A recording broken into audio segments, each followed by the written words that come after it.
Hello everyone, मैं नेहा सानी आपके लिए लेके आई हूँ बिजनेस स्टडीज की सेकंड वीडियो ऑर्गेनाइजेशन स्ट्रक्चर की। इससे पहले वाली वीडियो में हमने किया था ऑर्गेनाइजेशन स्ट्रक्चर क्या होता है और उसका फर्स्ट टाइप हमने किया था फंक्शनल स्ट्रक्चर। आज हम करेंगे इसका सेकंड स्ट्रक्चर जिसे कहते हैं डिविजनल स्ट्रक्चर। अब डिविजनल स्ट्रक्चर क्या होता है? जब job related to one product are grouped under one department. पहले वाले में क्या किया था हमने, फंक्शनल में क्या किया था, जहां पे हम सिमिलर नेचर की जॉब को ग्रुपिंग कर रहे थे एक डिपार्टमेंट में। लेकिन डिविजनल स्ट्रक्चर में क्या होता है, जब जॉब जो रिलेटेड है, किससे रिलेटेड है, प्रोडक्ट से रिलेटेड है, और उनको हम ग्रुप कर रहे हैं अंडर वन डिपार्टमेंट पे, यानी कि वहां पे फंक्शंस के अकॉर्डिंग ग्रुपिंग की जाती थी और डिविजनल स्ट्रक्चर में प्रोडक्ट के बेसिस पे ग्रुपिंग की जाती है एक डिपार्टमेंट के अंडर। उसे कहते हैं डिविजनल स्ट्रक्चर। यानी कि ये स्ट्रक्चर क्या है, जो सुटेबल किसके लिए होगा, जो लार्ज ऑर्गेनाइजेशन है। वहां पर भी यही था लार्ज ऑर्गेनाइजेशन, लेकिन डिविजनल स्ट्रक्चर में क्या है, लार्ज ऑर्गेनाइजेशन के साथ साथ वहां पे प्रोडक्ट लाइन क्या होनी चाहिए, ज्यादा होनी चाहिए। यानी कि उस ऑर्गेनाइजेशन में एक से ज्यादा प्रोडक्ट बनाए जा रहे हैं तो वहां पे क्या होता है, डिविजनल स्ट्रक्चर। इसका सेकंड क्या है कि इस मेथड में एक सेपरेट डिपार्टमेंट किया जाता है हर मेजर प्रोडक्ट का। अभी हमने ऊपर पढ़ा कि डिविजनल स्ट्रक्चर क्या है, किसके बेसिस पे ग्रुपिंग की जाती है, यहाँ पे प्रोडक्ट के बेसिस पे। तो यानी कि एक ऑर्गेनाइजेशन में अगर 3 प्रोडक्ट बन रहे हैं या 4 प्रोडक्ट बन रहे हैं तो उन चारों प्रोडक्ट के अलग अलग डिपार्टमेंट बनाए जाएंगे, अलग अलग मैनेजर्स होंगे। हर डिपार्टमेंट का एक प्रोडक्ट मैनेजर होगा। देखो कैसे, एक मैनेजिंग डायरेक्टर है एक ऑर्गेनाइजेशन में, और उस ऑर्गेनाइजेशन में अभी हमने करा कि प्रोडक्ट के बेसिस पे डिवीजन होगा। जैसे उस ऑर्गेनाइजेशन में कार बनाई जा रही है, साइकिल बनाई जा रही है, बाइक बनाई जा रही है और ट्रक बनाए जा रहे हैं, ये 4 चीजें बनाई जा रही हैं, 4 प्रोडक्ट बन रहे हैं। तो इन चारों का क्या होगा, हर एक का एक सेपरेट डिपार्टमेंट क्रिएट किया जाएगा, जो भी हमने ऊपर पढ़ा। कार का प्रोडक्शन डिपार्टमेंट अलग होगा, परचेज अलग होगा, फाइनेंस अलग होगा और मार्केटिंग अलग। उसी तरह साइकिल का प्रोडक्शन, परचेज, फाइनेंस, मार्केट अलग। बाइक का भी प्रोडक्शन, परचेज, फाइनेंस और मार्केटिंग अलग, और ट्रक का भी प्रोडक्शन, परचेज, फाइनेंस और मार्केटिंग अलग। यानी कि एक सेपरेट डिपार्टमेंट क्रिएट किया जाएगा हर एक प्रोडक्ट के लिए, और हर एक डिपार्टमेंट का हेड होगा, उसे क्या बोलेंगे, प्रोडक्ट मैनेजर। यानी कि कार का जो कार का एक प्रोडक्ट मैनेजर अलग होगा, साइकिल का अलग होगा, बाइक का अलग और ट्रक का अलग। हु हैज टू कैरी, और वो प्रोडक्ट मैनेजर क्या करेगा, वो जितनी भी फंक्शनल एक्टिविटीज हैं उस डिपार्टमेंट से रिलेटेड वो सारा का सारा हैंडल कौन करेगा, वो प्रोडक्ट मैनेजर करेगा। हर डिवीजन का काम क्या होगा, वो एक प्रॉफिट सेंटर की तरह काम करेगा, where the divisional head is responsible for the profit loss of his division. यानी कि अगर सपोज कार में प्रॉफिट हो रहा है या लॉस हो रहा है तो उसकी रिस्पॉन्सिबिलिटी किसकी होगी, इसके हेड की रिस्पॉन्सिबिलिटी होगी, और उसका कोई भी इम्पैक्ट साइकिल की प्रोडक्ट के ऊपर नहीं पड़ेगा। अगर साइकिल में कोई लॉस हो रहा है तो उसका इम्पैक्ट कार पे नहीं पड़ेगा, ना बाइक पे पड़ेगा या ट्रक पे पड़ेगा। यानी कि हर डिविजनल हेड क्या होगा, अपने प्रोडक्ट के प्रॉफिट और लॉस का जो रीजन होगा, जो रिस्पॉन्सिबल होगा, वो डायरेक्टर होगा। किसका, उसी डिवीजन का वो डायरेक्टर होगा। अब हमारे क्या आते हैं, डिविजनल स्ट्रक्चर के एडवांटेजेस। सबसे पहला एडवांटेज इसका क्या है, प्रोडक्ट स्पेशलाइजेशन। जब हमने फंक्शनल स्ट्रक्चर किया था, फंक्शनल स्ट्रक्चर में सबसे पहला एडवांटेज क्या था, फंक्शनल स्पेशलाइजेशन, क्योंकि वो फंक्शन के बेसिस पे डिवाइड किया जाता है, और यहाँ पे डिविजनल में प्रोडक्ट के बेसिस पे डिसाइड किया जा रहा है, डिवाइड किया जा रहा है ऑर्गेनाइजेशन को, तो उसे प्रोडक्ट स्पेशलाइजेशन कहते हैं। यानी कि जितने भी डिवीजन के मेंबर हैं, जैसे कार के जो मेंबर्स हैं, वो एक्सपीरियंस किसका मिल रहा है, उस पर्टिकुलर प्रोडक्ट से रिलेटेड उनको क्या मिल रहा है, एक्सपीरियंस मिल रहा है। यानी कि प्रोडक्ट स्पेशलाइजेशन से क्या हो रही है, उनकी डेवलपमेंट हो रही है उस स्किल्स की, और वो हायर पोजीशन के लिए प्रिपेयर हो रहे हैं। यानी कि वो उनको ग्रोथ हो रही है उनकी, कि वो हायर पोजीशन पे जा सकते हैं, और वो उस प्रोडक्ट में क्या बनते जा रहे हैं, स्पेशलिस्ट होते जा रहे हैं। सेकेंड क्या है, फिक्स रिस्पॉन्सिबिलिटी। फिक्स रिस्पॉन्सिबिलिटी का मतलब क्या होता है कि यहाँ पर डिविजनल स्ट्रक्चर में अभी हमने पढ़ा कि हर प्रोडक्ट का डिपार्टमेंट क्या है, वो प्रॉफिट सेंटर होता है। यानी कि वो अकाउंटेबल होगा अपने प्रॉफिट और अपने लॉस के लिए। यानी कि डिविजनल जो रिजल्ट है वो यहाँ पर हम असेस कर सकते हैं आसानी से। जैसे अभी मैंने आपको बताया, अगर कार का लॉस हो रहा है तो आसानी से पता चल जाएगा कि एक ऑर्गेनाइजेशन में 4 प्रोडक्ट बनाए जा रहे हैं, उन चारों प्रोडक्ट में सपोज कार को लॉस हो रहा है, तो इस बेसिस पे वो ऑर्गेनाइजेशन क्या है, रिस्पॉन्सिबिलिटी फिक्स कर सकती है कि ये कार की वजह से ऑर्गेनाइजेशन में लॉस हो रहा है, तो वो इसको बंद भी कर सकती है और आगे ग्रोथ भी कर सकती है, या कोई भी अगर वो कोई भी मेजर्स अपनाना चाहता है उसको इम्प्रूव करने के लिए तो वो कर सकता है।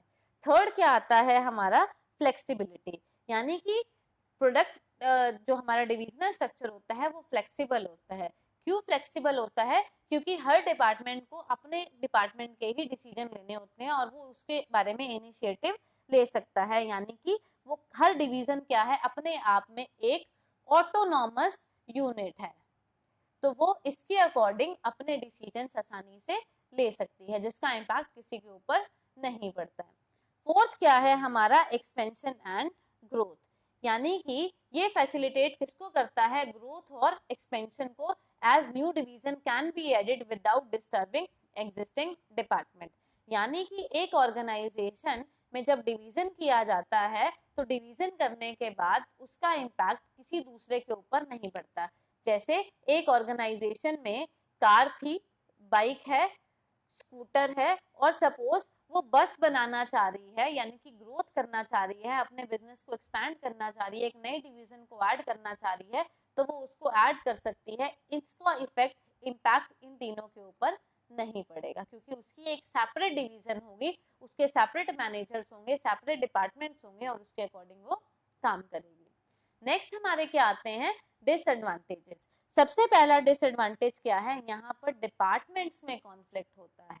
डिपार्टमेंट कॉन्फ्लिक्ट का मतलब क्या है, अब कॉन्फ्लिक्ट क्यों अराइज होता है, जब फंड्स की एलोकेशन की जाती है, यानी कि फंड्स को बांटा जाता है। हर डिपार्टमेंट क्या चाहता है, अपने प्रॉफिट को मैक्सिमाइज करना चाहता है at the cost of other department. Other department की कॉस्ट से वो अपने फंड को बढ़ाना चाहता है और अपने प्रॉफिट को बढ़ाना चाहता है, तो इसीलिए डिपार्टमेंट्स में कॉन्फ्लिक्ट यहाँ पर ज्यादा होते हैं।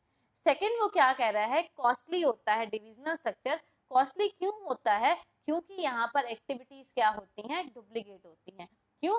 क्योंकि जैसे एक ऑर्गेनाइजेशन में अगर 4 प्रोडक्ट्स बनाए जा रहे हैं, तो 4 प्रोडक्ट्स बनाने के लिए 4 परचेज मैनेजर होंगे, हर प्रोडक्ट लाइन का अलग परचेज मैनेजर होगा, तो यानी कि एफर्ट्स क्या हो रहे हैं, डुप्लीकेट हो रहे हैं। तो डुप्लीकेट एफर्ट्स होने से ऑपरेटिंग कॉस्ट क्या हो रही है हमारी, इंक्रीज हो रही है, और ऑपरेटिंग कॉस्ट इंक्रीज होने की वजह से ये स्ट्रक्चर क्या हो जाता है, हमारा कॉस्टली हो जाता है।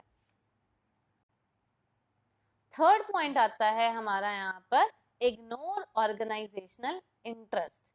यहाँ पर ऑर्गेनाइजेशन इंटरेस्ट को भी इग्नोर किया जाता है। वो इग्नोर कैसे किया जाता है, क्योंकि हर प्रोडक्ट का मैनेजर का फोकस किसके ऊपर होता है, अपने खुद के प्रोडक्ट पे होता है, without thinking the rest of organisation. यानी कि उसकी जो सोच होती है हर डिपार्टमेंट की, हर प्रोडक्ट के मैनेजर की, उसकी सोच ये होती है कि मेरा प्रोडक्ट बेस्ट होना चाहिए, बल्कि वो ये भूल जाता है कि ऑर्गेनाइजेशन का ऑब्जेक्टिव क्या है।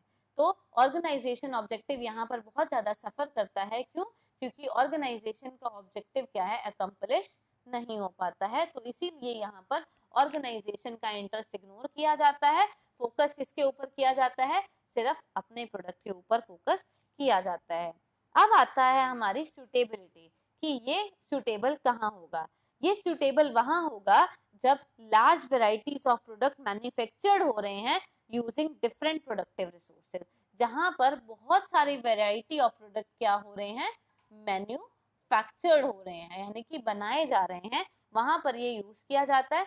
सेकेंड, जब ऑर्गेनाइजेशन प्लान करती है और डिपार्टमेंट को ऐड करना चाहती है या और मोर प्रोडक्ट लाइन को फ्यूचर में इंक्रीज करना चाहती है, तो वहां पे डिविजनल स्ट्रक्चर क्या होता है, सुटेबल। और थर्ड क्या है, जब ये इंपॉर्टेंट होता है कि डिटरमाइन करना कि प्रॉफिट और लॉस कितना हो रहा है हर प्रोडक्ट लाइन से, और ये डिसीजन लेना आसान होता है वहां पर कि अगर हमें उसे एक्सपैंड करना है, कंटिन्यू करना है, या उसको हमें क्लोज कर देना है। एक्सपैंड करना है, कंटिन्यू करना है, या क्लोज कर देना है। जहां पर ये डिसीजन हमें लेना होता है तब ये जरूरी होता है ये कहाँ पे सुटेबल होगा, जहां पे ऑर्गेनाइजेशन क्या होगी, डिविजनल होगी। उसके बाद हम करते हैं इसका डिफरेंस। इसका सबसे पहला डिफरेंस क्या है, डिफरेंस जब भी हम लिखते हैं तो उसका बेसिस लिखना जरूरी होता है, क्योंकि हमारा जो पेपर में क्वेश्चन आता है कभी भी सिंपल नहीं आता कि डिफरेंस लिखिए। डिफरेंस हमेशा ऑन द बेसिस ऑफ दिया जाएगा। क्वेश्चन में मेंशन होगा कि फॉर्मेशन के बेसिस पे डिफरेंस बताइए, या स्पेशलाइजेशन के बेसिस पे बताइए, या मीनिंग के बेसिस पे बताइए। तो सबसे पहला डिफरेंस क्या है, सबसे पहले मीनिंग आता है। फंक्शनल स्ट्रक्चर यहाँ पे ग्रुपिंग ऑफ जॉब किसके बेसिस पे होती है, similar nature under one department, यानी कि फंक्शन के बेसिस पे। लेकिन डिविजनल स्ट्रक्चर में ग्रुपिंग किसके बेसिस पे होती है, on the basis of product. Second क्या है, फॉर्मेशन। फॉर्मेशन कैसे होती है, it is based on the basis of function के बेसिस पे फॉर्मेशन होती है फंक्शनल स्ट्रक्चर की, और प्रोडक्ट के बेसिस पे होती है डिविजनल स्ट्रक्चर की। थर्ड क्या है, स्पेशलाइजेशन। फंक्शनल स्ट्रक्चर में फंक्शनल स्पेशलाइजेशन मिलती है और डिविजनल में प्रोडक्ट स्पेशलाइजेशन मिलती है। उसके बाद कॉस्ट। कॉस्ट क्या है, फंक्शनल स्ट्रक्चर हमारा क्या होता है, इकोनॉमिकल। क्यों, क्योंकि यहाँ पर कोई भी डुप्लीकेशन नहीं होती है। लेकिन डिविजनल क्या होता है, कॉस्टली। क्यों, क्योंकि यहाँ पर रिसोर्सेज रिक्वायर होते हैं बहुत सारे डिपार्टमेंट को, और यहाँ पर मल्टीपल फंक्शन यानी कि डुप्लीकेशन होता है हमारा एफर्ट्स का। नेक्स्ट क्या है, कोऑर्डिनेशन। कोऑर्डिनेशन कहाँ पे डिफिकल्ट होता है, एक मल्टी प्रोडक्ट कंपनी है तो वहां पे फंक्शनल स्ट्रक्चर में कोऑर्डिनेशन होना मुश्किल होता है, और डिविजनल स्ट्रक्चर में कोऑर्डिनेशन होना क्या होता है, आसान होता है।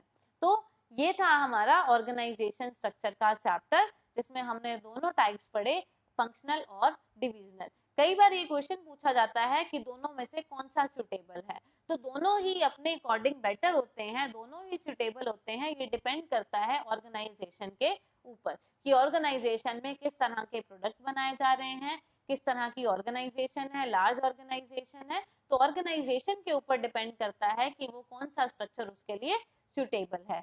होप आपको ये वीडियो पसंद आई होगी। Thank you so much.